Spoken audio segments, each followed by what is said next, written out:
Hello， 我是那個大叔，很高興又來到的遊戲頻道。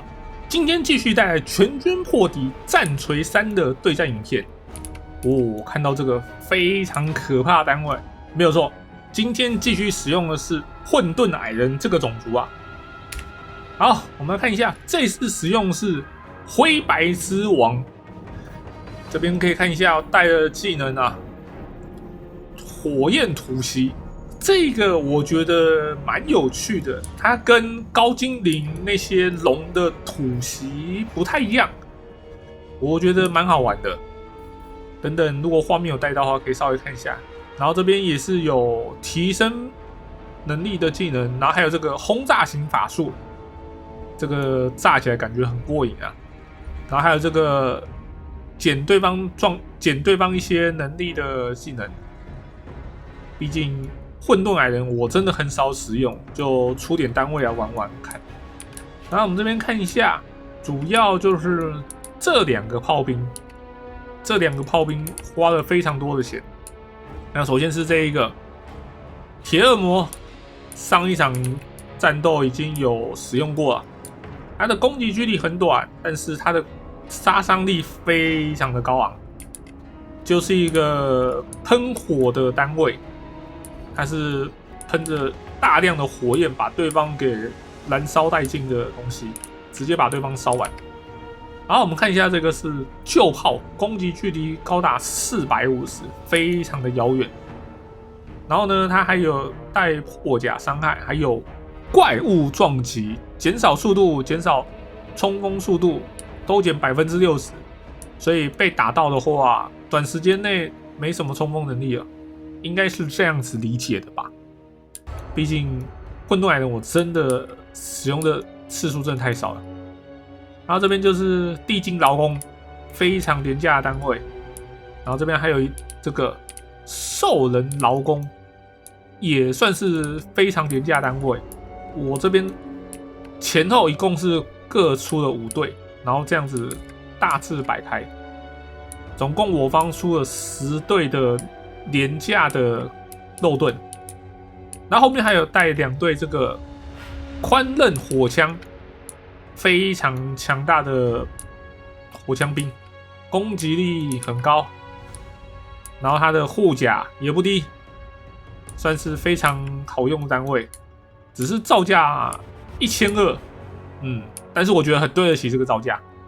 好，我們來看一下對面這邊是大震彈，已經開始被舊炮打到了。我們來快速略過下，快速介紹一下單位吧。天弓龍衛隊，非常強悍的長戟兵，長戟單位，只要看到長戟就知道不是好惹的單位。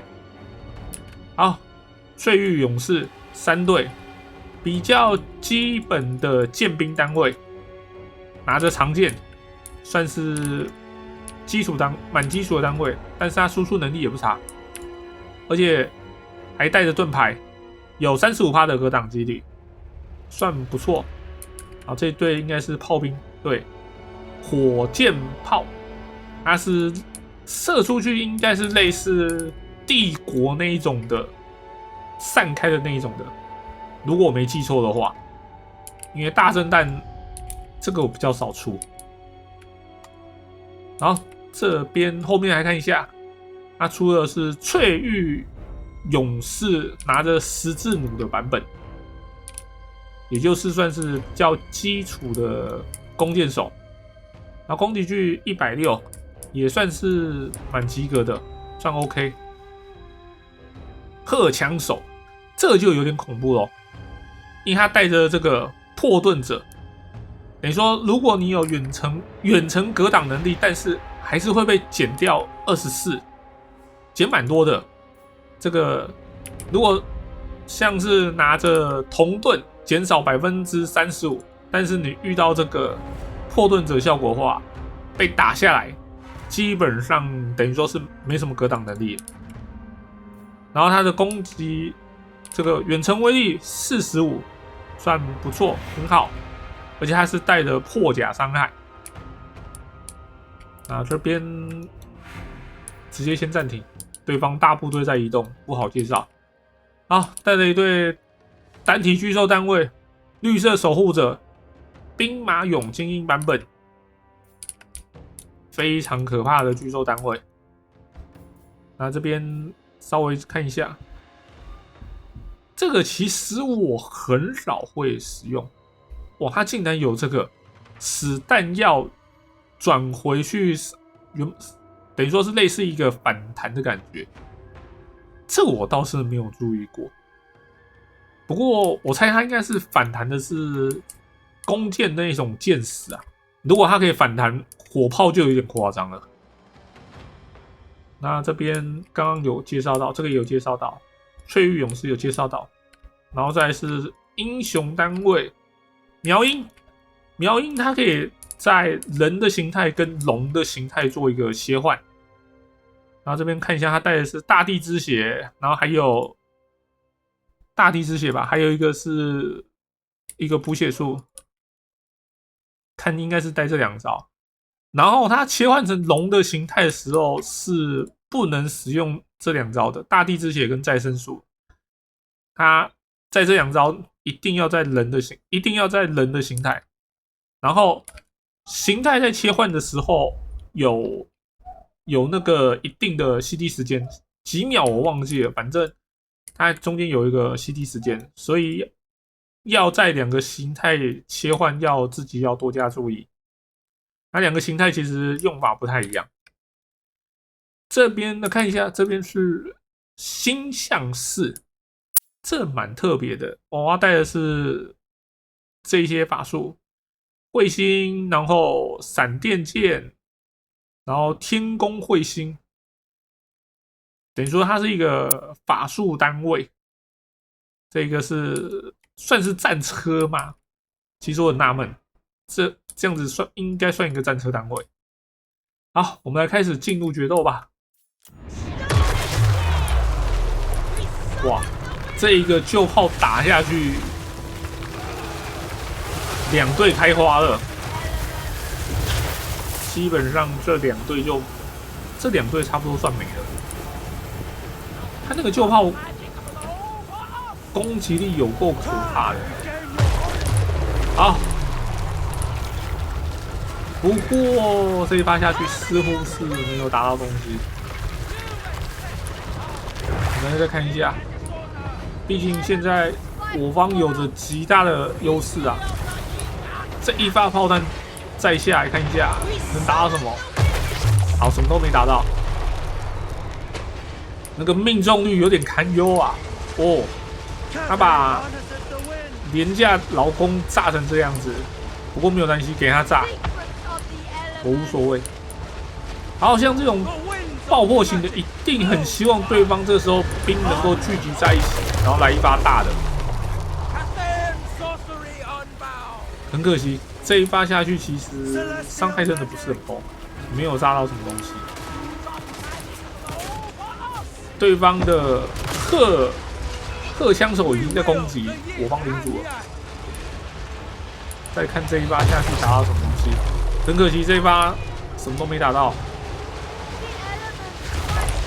好，一個閃電下來，這邊真的是沒關係，給他打的感覺。好，舊炮在這一發下去會打到什麼？很可惜，擦邊而已，造成傷害實在是非常的有限。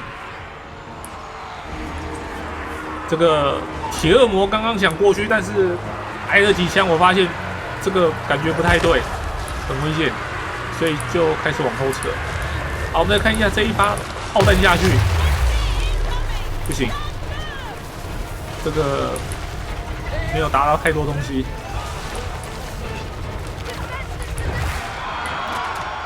好，開始我方的廉價炮灰開始往下衝刺。再跟對方做一個交換了，要把对方給定制在這邊。好，對方的兵馬俑也是直接過來，毫不留情的這一發炮彈把我方的單位直接炸殘哦，直接送走了，這個非常的可怕。好，我們看一下鐵惡魔的攻擊啊，啊，這發炮彈又下來了，打在兵馬俑身上嗎？好像並沒有。真的哎，火焰沒辦法直接攻擊到對方，他的火焰是會折返的，這就有點可怕了。這就有點可怕了。所以這個鐵惡魔其實沒有，等於說是沒有在做事情，他不斷的在消耗自己的身體。好，我們這邊看一下，這邊打得很開心哦。對方領主直接變成龍的形態，在跟我方領主在互打，占盡了很大優勢。但是沒有關係，我方還是有其他東西可以做攻擊的。應該有看到了，我方的這個寬刃火槍在攻擊對方領主，對方領主已經承受掉很多的傷害。剛剛在肉搏的时候並沒有占到優勢，但是打着打着要消失了。好，這個血量應該放給他跑，他也回不來了。好，直接戰死了。然後對方的兵馬俑現在是直接衝過來，想要斬殺我方的鐵惡魔。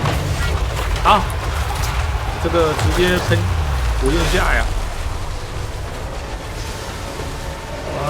這個鐵惡魔這一場幾乎沒做到事情，然後被對方的這個兵馬俑給黏住，黏着黏着，等等就會消失了。好，我們來看一下，他差不多要斬殺了。這我就很納悶的，我攻擊對象明明不是他，這樣子也會被打回去，這就很可怕。所以它的效果並不是說範圍內針對他目標，是範圍內的敵方只要開槍，他都會被反彈回來。這個我覺得就蠻誇張的。不過好消息是已經處理掉了。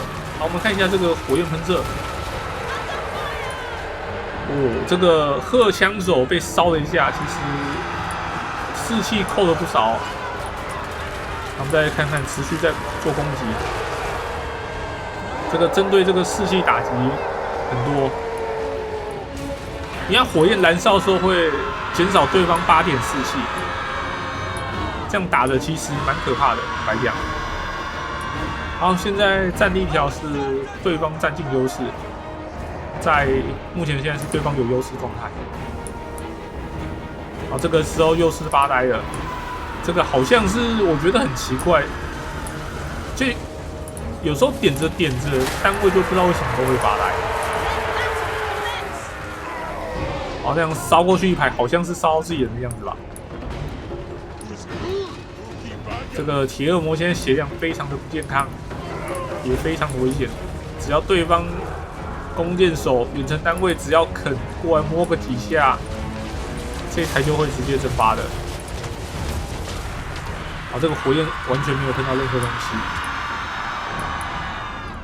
但是我方的這個寬刃火槍還在，其實它的彈藥量也非常充裕啊，還有在50%以上。那其實可以給予對方，只要对方的單位趕過來，打擊非常的嚴重哦，這個打下去會非常痛。這時候我是在轉頭在射擊師，要確保他們絕對回不來，不要讓他還有回線的可能。我方沒有騎兵單位，沒辦法去追敗逃，但是有這種遠程單位的話，還是能消減掉，盡量消減掉。雖然說我知道這樣子做很浪費彈藥，但是現在我方這2隊彈藥都還有50%以上，想說可以這樣子奢侈一下。好，對方的荷槍手轉頭過來要對射哦，剛剛這樣子射一輪下來，其實傷害蠻多的哦。現在血量大概只剩下50%，減少蠻多的。好，把對方的英雄單位給頂住了。現在一口氣困住，然後剛剛噴了一個火焰沒有看到，畫面沒有帶到，把對方的血量打得非常多。啊，現在承受不住，士氣沒了。啊，基本上對方都差不多要結束了。